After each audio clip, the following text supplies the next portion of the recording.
Good afternoon, and thank you for joining us on the Jazz Talk stage. And welcome to the 31st Annual Michigan Jazz Festival. We're so glad you're here and appreciate that you're going to enjoy this wonderful festival with us. This is the Jazz Talk stage, and here we do interviews with jazz musicians, band leaders, and presentations by authors, filmmakers, and people who know jazz in this area. Very entertaining. No jazz. I'd ask everybody, if you haven't already, to silence your cell phones at this time. Can you shut the door as well? Yeah. And I first want to acknowledge our stage sponsors who are not here, David and Jeanette Sharp, and their generosity funds all the electronics and the management and arrangements for this room. This is their second, maybe third year doing this. I'm sorry they can't be with us. I think one of them is ill at the moment. Anyway, doing the interviewing is going to be Mr. George Sinnott, who's seated right in front of me. George has a double life. He's a very successful entrepreneur, business entrepreneur in the Lake Orion area. His real passion is music. He is for many years, has been the lead saxophone player and music arranger for the Stardust, which big band, which plays throughout Southeast Michigan. And I think I'm correct, George, your band won a number of competitions this year. I think they're doing really, really well. He also runs an interview program on a local TV station where he talks to jazz players in the Detroit area. So George is very good. Good job.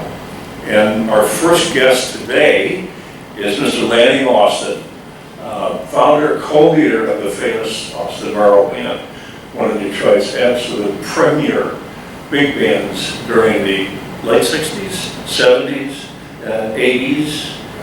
That's it. Okay, that's it. And I know that Lanny is a superb saxophone player, clarinet, piccolo, and probably a dozen other things that he picks them up, puts his mind to. We're delighted to have him here, and I know he's going to have some good stories and background to share with us. So, be sure to visit one of our headquarter desks before you leave today, and we'd really appreciate any donation you care to make.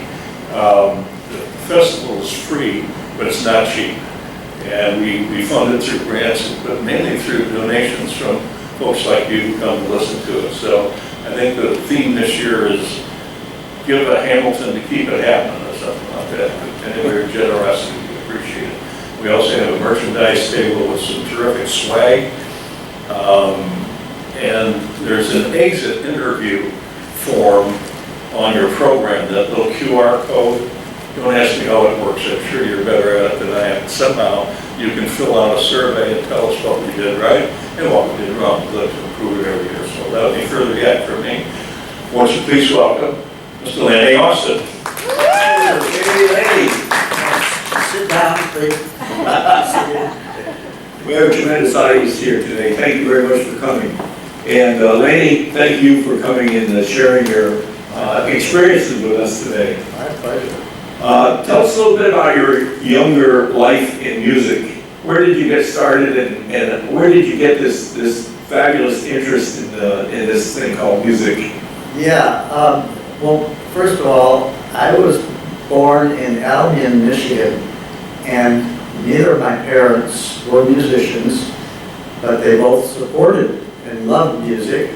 And my father was killed 4 months after I was born. He was killed in World War II. He was a B-24 pilot.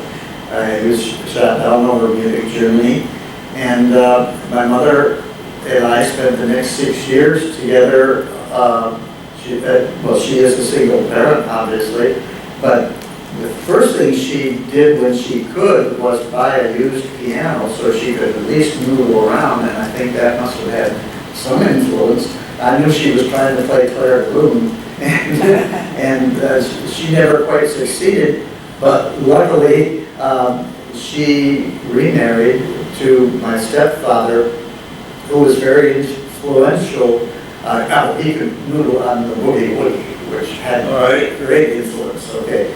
But he was a big band fan, and he used to brag about, well, not brag, but tell me about how in his day, the big band musicians of the 30s, particularly in the early 40s, were as popular as any rock stars. You know, they're as popular as Lady Gaga or Elvis, and kids used to, you know, follow that around, and he himself wanted to be a Tommy Dorsey. So I'm sure he had a lot of influence, and he had 45 records, 45 RPM. He had more records than 40. I remember those. Remember those? I remember well. Well, I remember 78, and Yeah, me too. You too. And by the way, since this interview was scheduled, George and I never met. But now that this interview was scheduled, I had people saying, "Oh, you're going to be interviewing George. Do you know what he does? He's this and he's that. He's a fabulous musician. And he's an arranger." So I think I should be interviewing you from all I've heard. No. But This is anyway. your day today. Okay, well, all right. Anyway, I was very lucky to have support from my parents the whole time, and they supported me to the point where in elementary school I did take clarinet lessons. That didn't work out so well because if you'd rather play sports, you don't practice. And so I found out, and they soon found out, that that wasn't going to be my forte. But I was lucky enough to be in the Detroit public school system.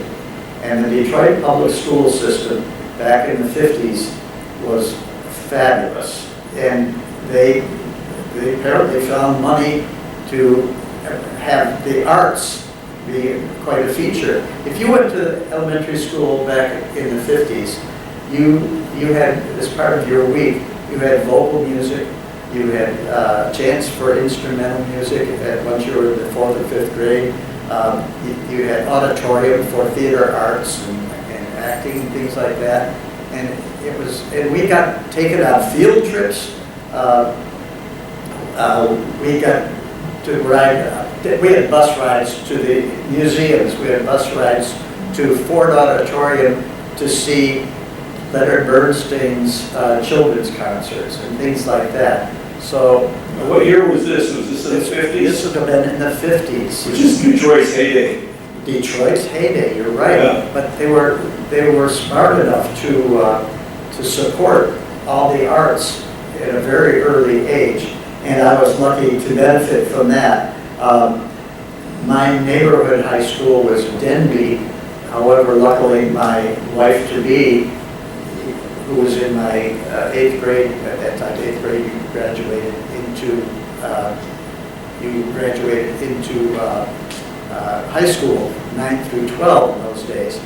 And she convinced me that I should take the extra bus rides downtown to a place called Cass Technical High School, which became kind of famous, especially for the arts and music.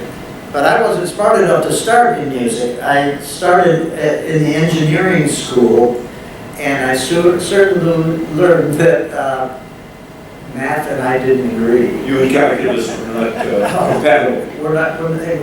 We were not calculating. And so anyway, I pulled out the old clarinet from under the bed and started playing. I wish I could say I was playing the blues, but I wasn't that good at that time. But my wife, who was in the music curriculum at Cass, which was a famous curriculum, as I said, but she convinced me you might as well switch over, or at least start in concert band. And I did. And that just snowballed into something, for me, very lucky, very wonderful, because the support system you got in a school like Cass Tech came not only from a great faculty, but from serious students who were there for the right reason. And I made so many connections starting at that time. And my folks were so supportive. I got private clarinet lessons from a Detroit Symphony member. Oh, And then I also started private saxophone lessons from one of the most famous saxophone teachers in the world, Larry Teal. oh, yeah. So that started and then I started with the extracurricular things with my interest in jazz and so forth. Okay. Yeah. So this is still at the high school level? At the high school level, the funny thing a lot of people don't know is that even though Detroit became known as a jazz center, and especially in the 50s and 60s, Right. a lot of people need to know that there were many musicians and teachers in the classical idiom who thought jazz was the devil's music. Okay, and Well, it is, isn't it? well, at that time, I don't think even the devil would have had me. But anyway, the fact is that I was able to then also start studying saxophone privately, and then I got an interest in playing for money. Imagine that.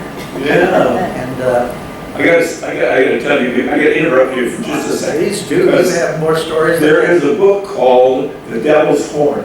Oh, And really? it is written about the saxophone and how it was actually banned by the Catholic Church. Oh, yes. That's So, right. Yeah. That's a real thing that happened. But anyway, I'm sorry to interrupt you. No, Go ahead. I had to throw that in. Not at all. I'm trying to remember, I got a little cheat sheet here. Oh, yeah.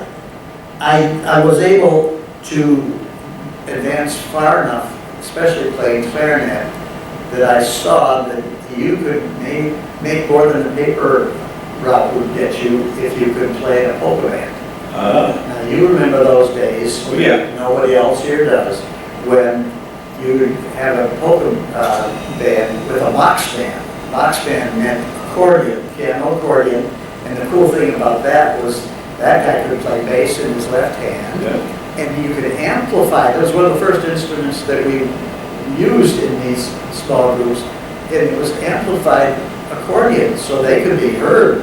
And in those days, but the best place to learn to play polkas, and I was a pretty good clarinet player, so I gravitated to that. And luckily, some people that I knew would spread the word that I was good enough to, well, before they spread that word, a couple buddies and I would go to Hamtramck, the ethnic area of Detroit, for Polish music and the kind of Polish bands that killed it on Saturday nights. Oh, yeah. And Hamtramck had a bunch of halls for the weddings. And I was lucky enough to get into some of those bands playing clarinet. The kind of, we played out special ethnic music. Some of it was Italian too, but ethnic music, and play at these halls for these weddings. And they were the kind of weddings where you would start to play on Saturday morning at the bride's porch, at her home.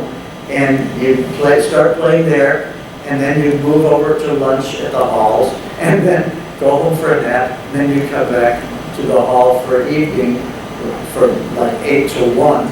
And so that... Did you go on a honeymoon too? But, you know, I was getting great feedback and pretty good money for those polka bands. Sure. And that blossomed into finding gigs with other bands that were polka bands, technically dance bands. Yeah. And especially since I could play saxophone, but double on clarinet. Doubling was always one of the things that got me to another step. Yeah. You know, and I know you know that because you do that too. Well, you started on clarinet. I started on... It's easier to go from clarinet to saxophone than the other way. I used to laugh at people that had so much trouble, but I didn't feel sorry for them. But anyway, yeah, so that was the start of rubbing elbows with more and more musicians. And there was a band in town called the Tommy Baldwin Band, which was basically 5 saxes, 1 trumpet, and rhythm section. we would play Glenn Miller arrangements with that, you know, because there was a lot of clarinet. Yeah, a lot of clarinet lead, right? And then, of course, clarinet polka had to be thrown in there too. But he would expand the band to being a big band. And he was an older guy, and he knew a lot of guys.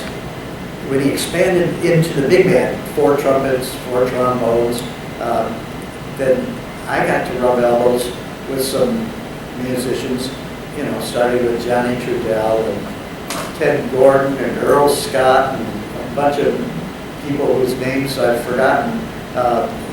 But some of the guys who used to brag about how great the work was around Detroit. Oh, yeah. In the days when there was real music to them. And, Oh, that nasty rock and roll stuff. yeah, exactly. And those guys hated the rock and roll scene because it put them out of business in a lot of ways, you know. Right. But I learned that you're old enough to know a lot about that too. Oh, yeah. Oh, yeah. But I was lucky, again, as I say, to be at Cass. And early on there, I got exposed to my first jazz live because the Detroit Public Library System had enough money to hold some jazz concerts in their upstairs room. And I trudged through a foot of snow in a blizzard for over a mile to go see a quartet. And if you've ever heard, if you're a jazz musician, you know Barry Harris was on piano, one of the greatest pianists in jazz, and one of the greatest jazz teachers when he later went to New York. And then there was Will Austin on bass, and Rocky Tatarelli on baritone sax, and Burt Myrick on drums, whom I later hired for one of my Austin Moro. Oh, is that right? Yeah. But I was just gaga over these guys. I mean, it was like, and there were only, 10 people in the room, so I had to talk with them, and, you want to be a musician? Really? You want to be a jazz musician? Yeah, I really do. It's, well, they just stick it. It seems like you're doing the right things. You hang on, and it'll happen, And I didn't believe them, of course, but they were just sweethearts. Yeah. And so encouraging, and the kind of thing that somebody like me needed. And so that was a big, another encouragement that I really needed. You were still in high school at this I point? was still in high school, Wow. and I was starting to get known, being in that band. I got to rub elbows, as I said, with people other than the Tommy Baldwin Band. Right. And then,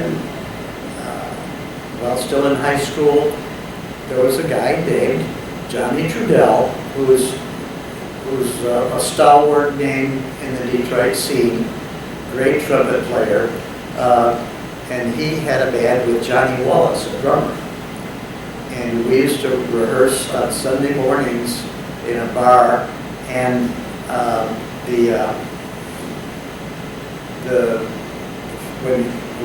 when I joined his band, which was a Maynard Ferguson style band. This is early Maynard days, like 1960. Right. And so that band had 4 trumpets, plus the trumpet leader, Maynard Ferguson, and then 4 saxes and only 2 trombones in the rhythm section. And now I've started to meet even more people that would turn to be great for my connections. Sure. And music is all about connections, whether it's classical or jazz or whatever. And again, I was the luckiest guy on earth to be rubbing elbows with these people. And I got a funny story about one of them. Later on, when I was playing gigs around the various venues, like Pine Knob, we were backing the Stars. Right. And so we were playing the Henry Mancini show. And Henry Mancini had an arrangement which was a tribute to all the big bands. Mm-hmm. And Henry said in one of the charts, he pointed back to the trumpet section, he said, now, whoever plays that solo, I want it played like Artie Shaw had his guys play it. And Chuck Peterson said, that's me.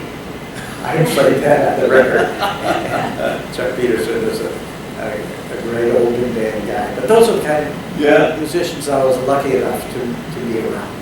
So you played Pine Knob, and what other areas, what other venues around the Detroit area did you get to play about that? Well, I have a poop sheet here because I can't remember all of them. In fact, I called other friends and I said, where did we play? You know, and so it's like, okay, I gotta find this. Sorry, did I? The Fisher and Well, yeah.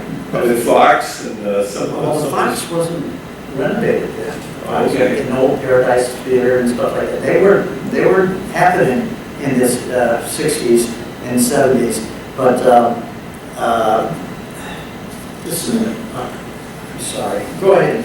Oh, that's okay. Fill in with your stuff. Well, I'm not going to start with my background. Okay. We're here to talk about you. Okay, well, okay. Again, Fisher Theater, Pine Knob, Music Hall, Meadowbrook, Olympia, where I first played Sonny and Cher, Rooster Tail, Gay Haven, Boblo Boat, and you were in and out of town, as I understand. Yeah. So you probably would not have known that the Latin Quarter on Grand Boulevard used to have a yearly salute to big bands. And the cool thing about that was that it would be broadcast on WJR. And WJR in those early days, the 60s, into the 60s, was one of the strongest radio broadcasting stations in the country. Right. And so if you were played there with your band or in a band, you were getting recorded, and that felt really prestigious and cool, you know. But then also, two very important venues were over in Canada, the Top Hat and the Elmwood Casino. Okay. And I got to play all those venues. And we used to be told by the old big band guys, well, there aren't enough places to play. Well, I feel sorry for the younger musicians because now most of those places aren't open. I mean, and so I don't, I just, again, I know what to have. Right. Right. But, yeah. So at what point did you start to think about maybe starting your own group? Well, when I went to Ann Arbor, I went to the University of Michigan as a saxophone performance major, and I got The Sinnott. well, Larry Teal. Larry Teal. Yeah, but I also studied with Sinnott, who was only a few years older than me, and he, when Larry would go on a trip to Europe or something during the summer, he pawned me off to Don Sinnott, who was a giant in the saxophone, the classical saxophone scene. But they both did a lot to increase the saxophone literature. Okay, so it was no longer the devil's horn. But But when I went to the University of Michigan, again, there wasn't much happening in jazz there. We were a little behind because of the stodginess of some of the faculty members. We were a little behind places like North Texas State, which became very famous for It's a monster school. yeah, for jazz. Yeah. But other places were starting to have jazz programs, including rival Michigan State and Northwestern in Indiana. They were a little bit before, ahead of Michigan, but Michigan, thankfully, these days is great for jazz. Pardon me. Sorry, I'm at the wrong place. But anyway, so I'm in Michigan, and we gravitated. Bob James, famous jazz pianist, had just graduated from Michigan, and he had a great career there as far as being discovered by Columbia Records. And well, actually, I need to back up just a hair because I think I told you about the Stan Kenton band clinics, which were happening during the summers. And Stan would bring in, the first summer I spent the week, and this was at Michigan State University. You paid for that week, of course.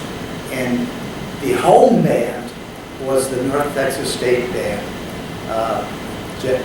Lab band, 1 o'clock lab band, which was like famous, just so great. And they were tutoring a lot of us high school students.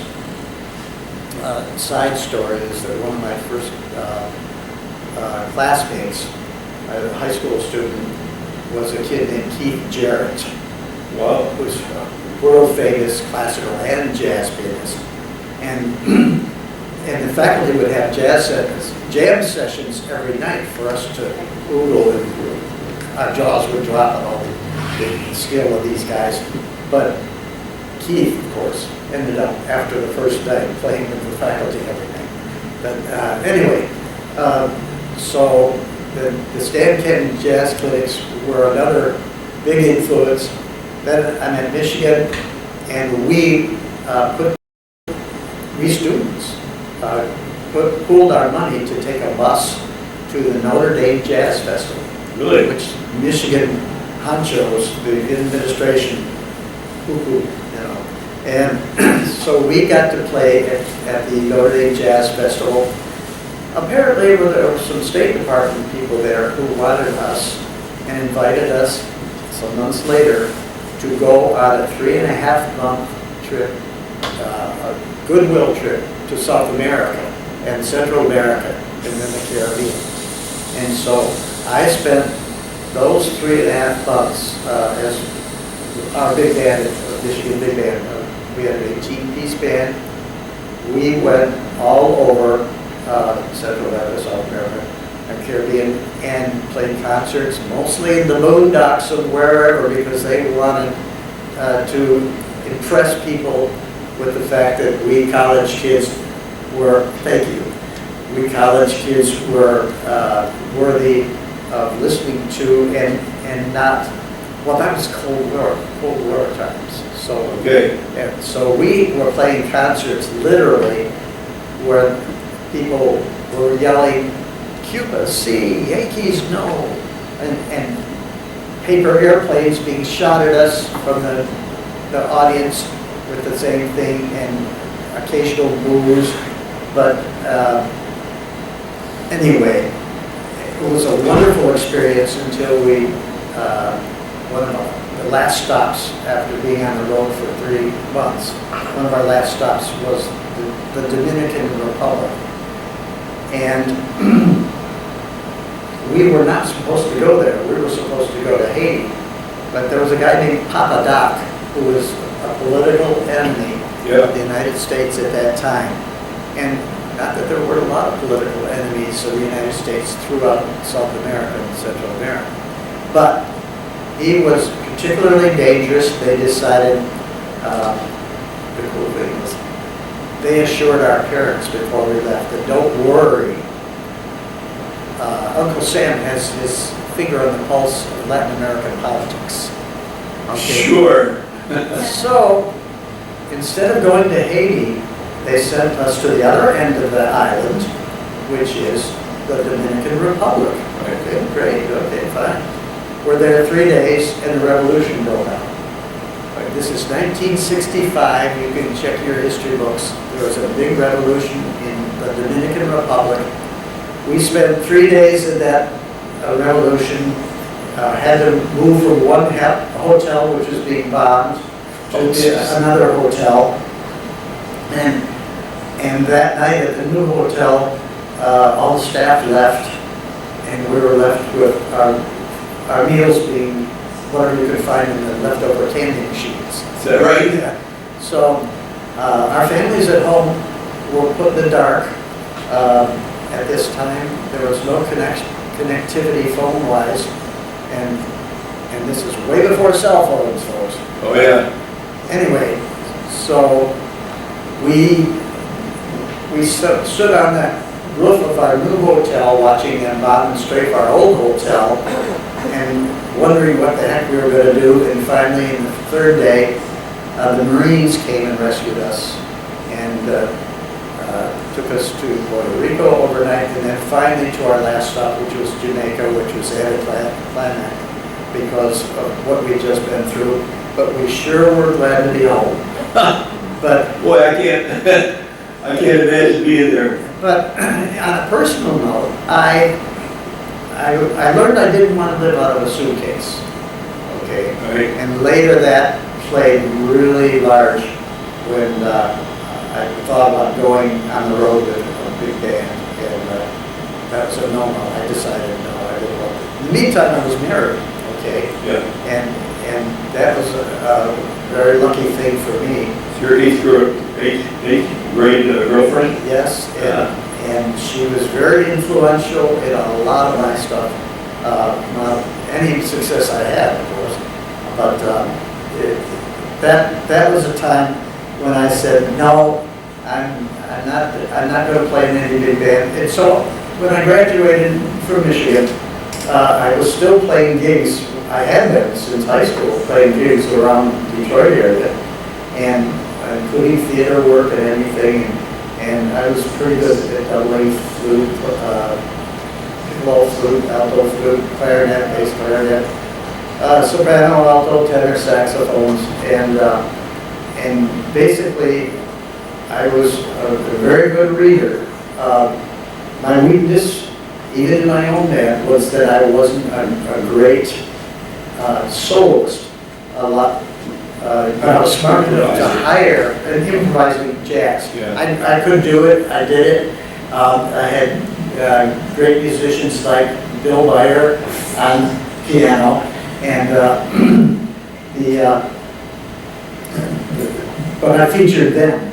Okay, Yeah. and I was hiring Larry Mazzaro, Marcus Belgrave, Best of the best. the best of the best, and a lot of the guys who did go on the road with bands like Buddy Rich, and the fact that I was not a great stand-up soloist, and the same, I would do it from time to time, but I also wanted to put the best foot of the band forward, and I was not the best foot of the improvisation of the great jazz, George Benson, Yeah. I mean, this is for people around the country. One of the greatest jazz saxophonists in Detroit was George Saxman Benson, not the guitarist. But, in Gary Shunk, and I mean, on and on. I was just so lucky to have the right guys who would carry the band when it came time for jazz improv. But this is after you started your own band. Yes, and and all this time, when you say you started your own band, all of us musicians, all of us jazz musicians in Detroit would play dance gigs and other gigs with other bands. Sure. And of course, if you had a Wednesday night gig and you got called for 5 nights at the Fisher Theater, you get a song for that Wednesday night gig, 'cause, Right. Sure. and the cool thing also about doubling was if you played every double that you played on a show or a gig, you were supposed to, union rules, get 15% extra for every instrument you played. Cool. And So you brought a handful of instruments every time you went to the gig, right? only if the gig was mandated. I mean, Okay. that was mostly the theater work. Sure. And on one gig at the Fisher, I had 6 doubles. So I got Oh, paid for it, and then 6 15% extras, which proved to be pretty lucrative. sure. But I also, I forgot to mention, as soon as I got out of, I graduated from Michigan, I did for Austin Moro Band, I'll get out there with whom and everything, but I was teaching privately, while I was in college, I would come in on weekends and teach privately. My wife would, had an organ gig in a church, and she handled the choir and the organ playing, and she was also doing some private teaching. But private teaching, right after I got out of college, my day consisted of being a instrumental music teacher in the Roseville Community Schools, and then after school teaching privately at Emil Moro's studio, Okay. and then playing gigs at night. And there were weeks when I'd run a low-grade fever at the end of the week because I never got to rest, you know. Right. But those were days when I needed to build my career and needed to keep it going, and we needed the money. Okay. Sure. But again, lucky in every step. Go ahead. No. Well, so you started teaching at Emil Moro's studio. Yes. So that's the connection. That's a connection. Okay. For quite a while, there were three great studios in Detroit. Emil's studio called Eastside Music, the Herb Cuff studio, which I think was in Royal Oak, and the Teal School of Music, which was on 2nd Avenue. And prestige of teachers, DSO teachers, and very good musicianship, and teachers who expected a lot of their students, not just wanting the money that teaching got them. Right. So that was very important to me at an important time, you know. But like Emil said, hey, I know you played in the big bands at the University of Michigan and so forth. And he said, what do we got going? Serving lunch? I don't know. But we're good. Okay. But Emil said, you know, we should start a big band. You know, the hassle of running it as a business and everything, I wasn't into. He said, I'll handle all the business, and I'll handle all the dealings with the unions and everything else. He said, you front the band and you hire the personnel. And that was the arrangement we had. It started as a rehearsal band, and it evolved. And my tastes were very, very eclectic. I couldn't decide exactly what I wanted to do. So we ended up playing Duke Ellington, Count Basie, Kenton, you know, every band we could, that we were in love with, actually. Right. And, you know, the rest of the story. I was lucky to have a great arranger at the time who said, since moved to Nashville and gotten his own Grammy there, Jeff Steinberg. Well. Yeah, and anyway, again, I'm lucky all the time to be doing this stuff because it's all connections and keeping your nose clean.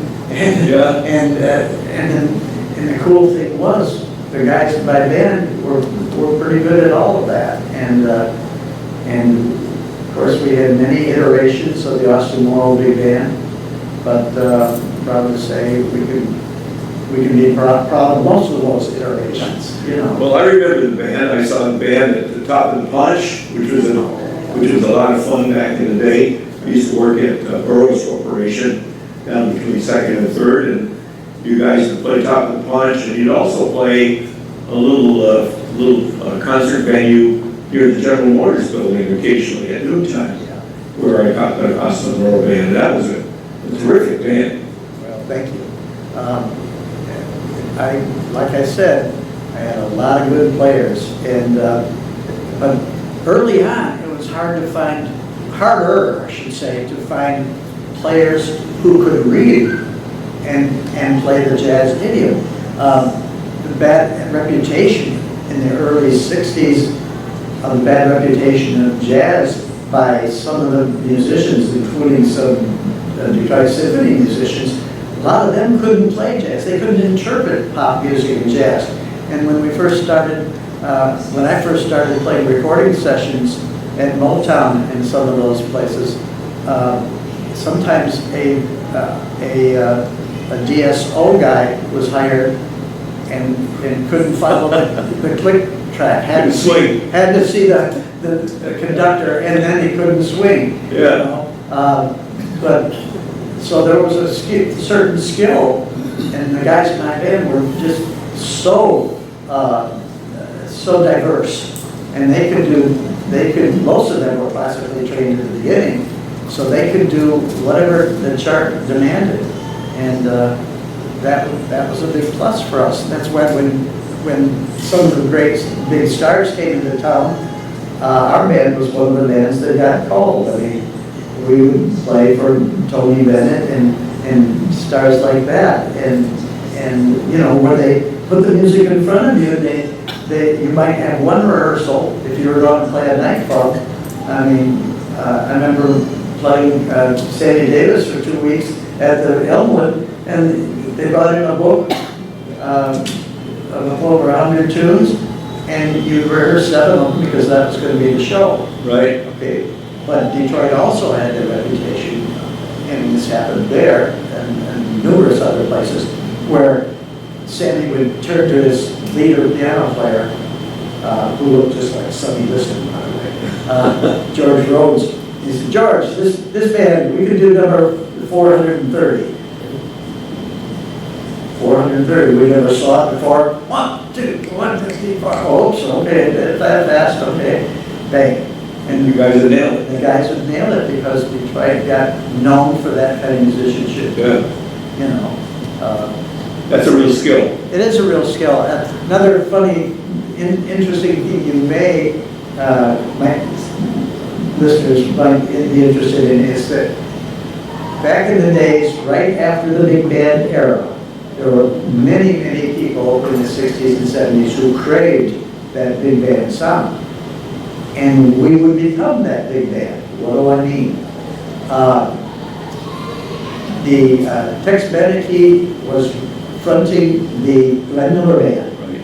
And for those of you who are under 80, the Glenn Miller Band was one of the most famous, but he got killed in a plane crash or whatever. Anyway, Tex Beneke, I got a gal in Kalamazoo, you can look it up, vocalist and great tenor saxophonist, fronting the band. But when he came into town, he would have the music and he would front the band, but they would hire, a booking agent would hire our big band.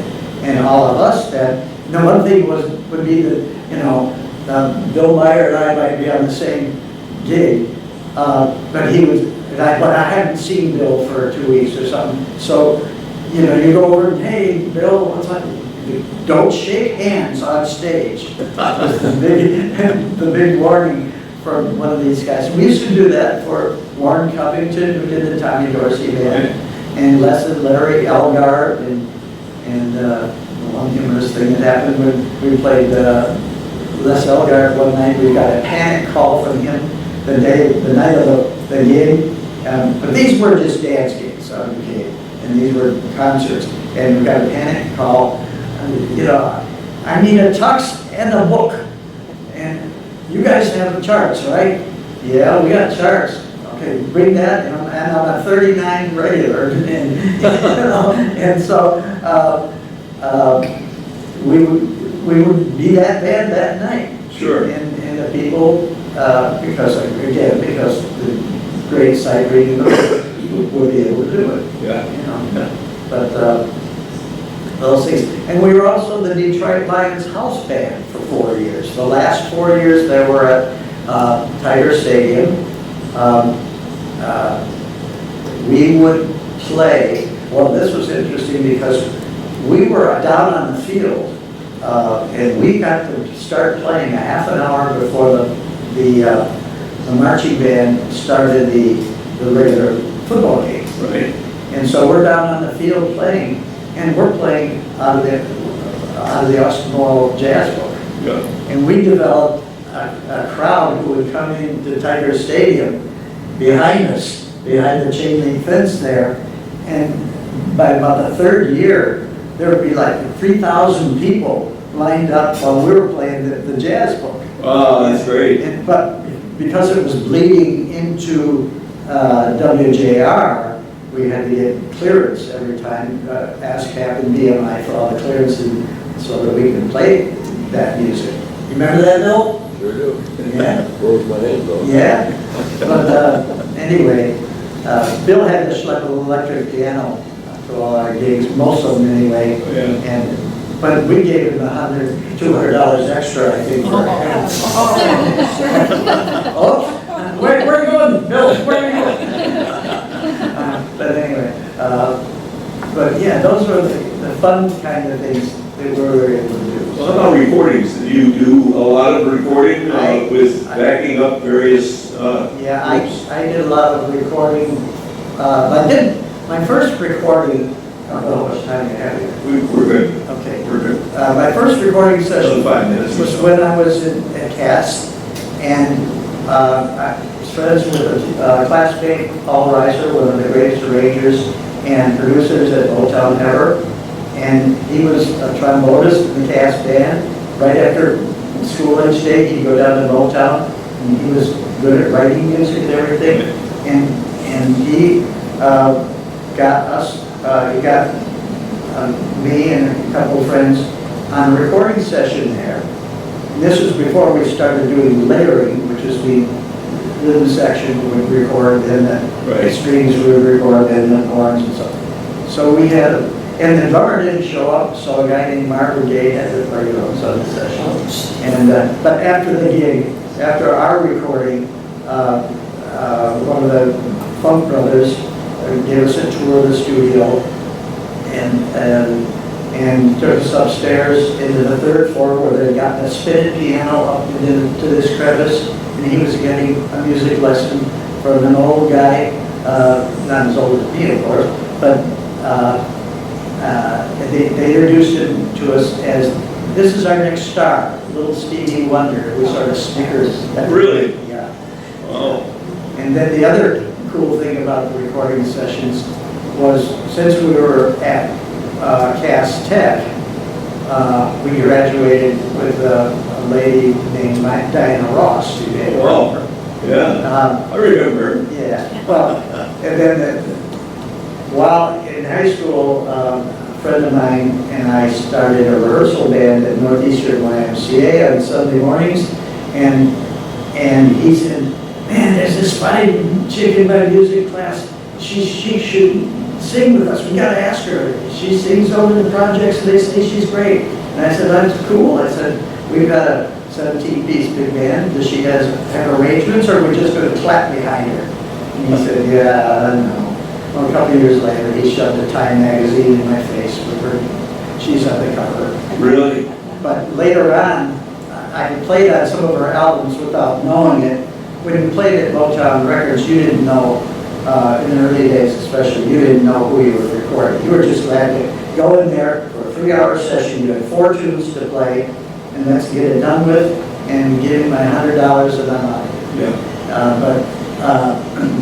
So it wasn't until I was teaching in high school when one of my students in the 80s came by and he said, hey, Mr. Austin, I just got this compilation of all the hits from Hitsville Records, which was pre-Motown. And he said, you're on a lot of these records. I said, I don't know, we never kept track of it. Angelo Carlisi is the only guy who used to keep track of all of it, you know, he'd write it down.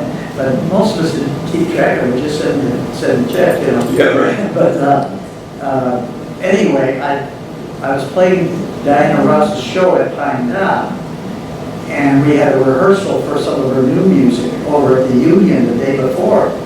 And I went up to her on a break, and I didn't know her in high school. And my wife knew her a little bit. She was in more classes with her. But Cass was a large high school at that time. And I went over to her and I said, Ms. Ross, we have some mutual friends. I went to Cass with you. Oh, really? And I said, yeah. I said, and this is the truth. I said, I tell everybody I know that you owe your career to me. And she got real indignant. She had a little reputation for that because I explained, I said, wait, let me explain. Okay? George Watson, my classmate, wanted you to sing with our big band. And if you had, you'd never be Diana Ross. We both laughed. But anyway, that's one of those stories. That, Yeah. You know, so. Well, we gotta wrap it up here pretty quick. Well, I'd like to open it up for questions, or unless you got something else you really wanna hit. Nobody has a question. Do we have questions out there? No? Well, we got more time then. Okay, let's see.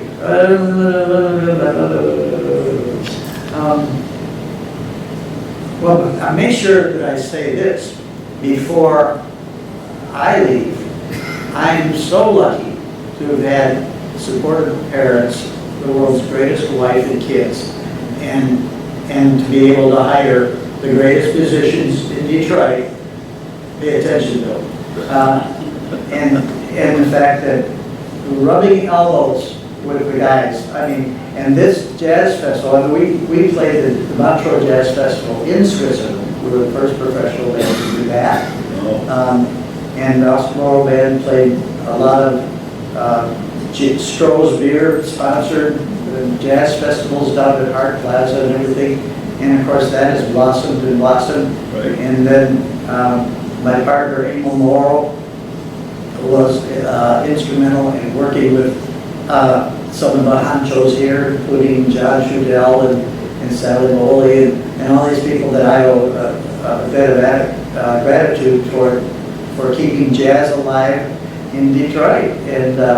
And the people who organized this thing, you know, this is, if you come here, folks, from the Schoolcraft Jazz Festival, and you didn't make it this year, you can make it next year, this is, you have to pick which room you're going to, because there's great music in 6 or 7 different rooms at the same time.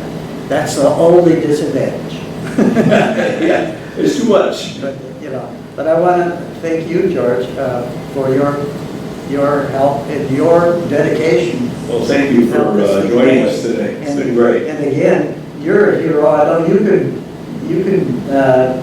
been through so much, and he's still doing 3 bands and he's 89 years old. Oh, that's okay. And I know you got Still hacking away at it. Afro's up and Mark Stryker's up, and if you haven't seen the best of Detroit's jazz best musicians or something like that, YouTube. I watched it the other night. Yeah, It's great. that's, I think It's very Mark's going to good, talk good. about that. Yeah. But anyway, that's all I got. My big thrill was Buddy Rich tried to hire me, but as I told you, I couldn't do that. The other great big band I played with was Stan Jones and Mel Lewis. That was my favorite band, and every hero filled every seat on that band. Roland Hanna and Mel Lewis himself and that, and Eddie Daniels and Joe Farrell, John Faddis, Bob Brookmeyer, Pepper Adams.